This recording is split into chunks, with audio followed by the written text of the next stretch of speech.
प्रधानमंत्री मोदी की गलतियों की वजह से आज 25 करोड़ युवाओं गतायु का मतलब बेरोजगार हो गए।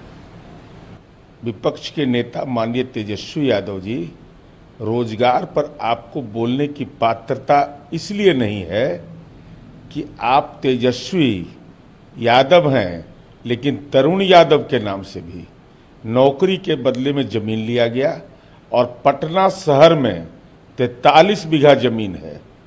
हमारी सरकार जब 2024 में बनेगी तो वहां कौशल विकास केंद्र खोलेंगे, जमीन को जब्त करेंगे, अनाथालय बनाएंगे, विधवाश्रम बनाएंगे और रोजगार।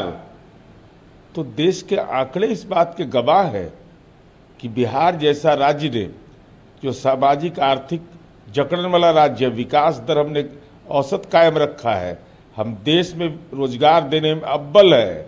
लेकिन आपका सवाल यह है कि हम यह समझते हैं कि आरोप लगाने के मामले में आप सत्ता जितना मर्जी करे उतना आरोप लगाते रहिए, लेकिन सच यह है कि जब तक उन दलित गरीबों का आप जमीन नहीं लौटाएंगे जो नौकरी के बदले में आपके पिता ने लिया है, अथवा अपने पिता को गुनाहगार नहीं मानेंगे लालू प्रसाद को, तब तक रोजगार की बातों पर कोई आपका तवज्जो नहीं देगा। कह रहे हैं कि ये लोगों ने किया क्या, ये लोग बस हिंदू मुस्लिम करते हैं, दो धर्मों को लड़वाते हैं। हमने क्या किया?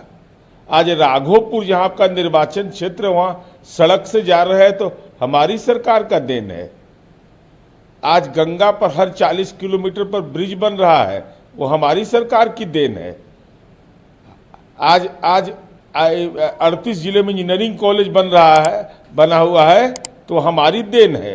चरवाहा विद्यालय नहीं चल रहा है, पहलवान विद्यालय नहीं चल रहा है, IIT बना है तो हमारा देन है, IIM बना है तो हमारा ही देन है। आपका क्या योगदान है?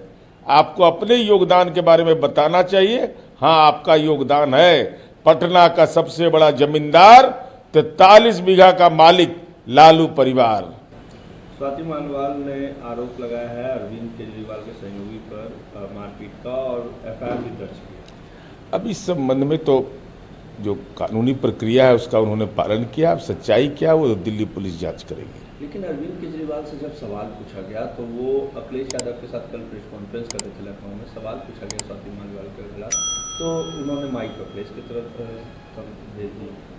इसका मतलब तो शक की गुंजाइश उनकी तरफ घूमती है। उनके आवास पर यह घटना हुई है जो कहा जा रहा है। ऐसे दिल्ली पुलिस सक्षम है मामले का सूक्ष्म विश्लेषण करके जो भी गुनाहगार होंगे वो कैद खाने की ओर बढ़ेंगे। अरविंद केजरीवाल की इस्तीफे की भी मांग की जा रही है इस पूरे मामले को लेकर। अरविंद केजरीवाल जी इस्तीफा देने की मांग की जा रही है न, ये तो राजनीति के कैसे उदाहरण बन गए। राजनीति लोकलाज की बुनियाद पर चलता है। जेल में रहकर राज्य का कोई मुख्यमंत्री रहा हो, ऐसा तो पहली घटना हुई है सार्वजनिक जीवन में। इसलिए हम तो यह समझते हैं कि अब अरविंद केजरीवाल जी को लोक लाज है, ये तो असंभव बात है।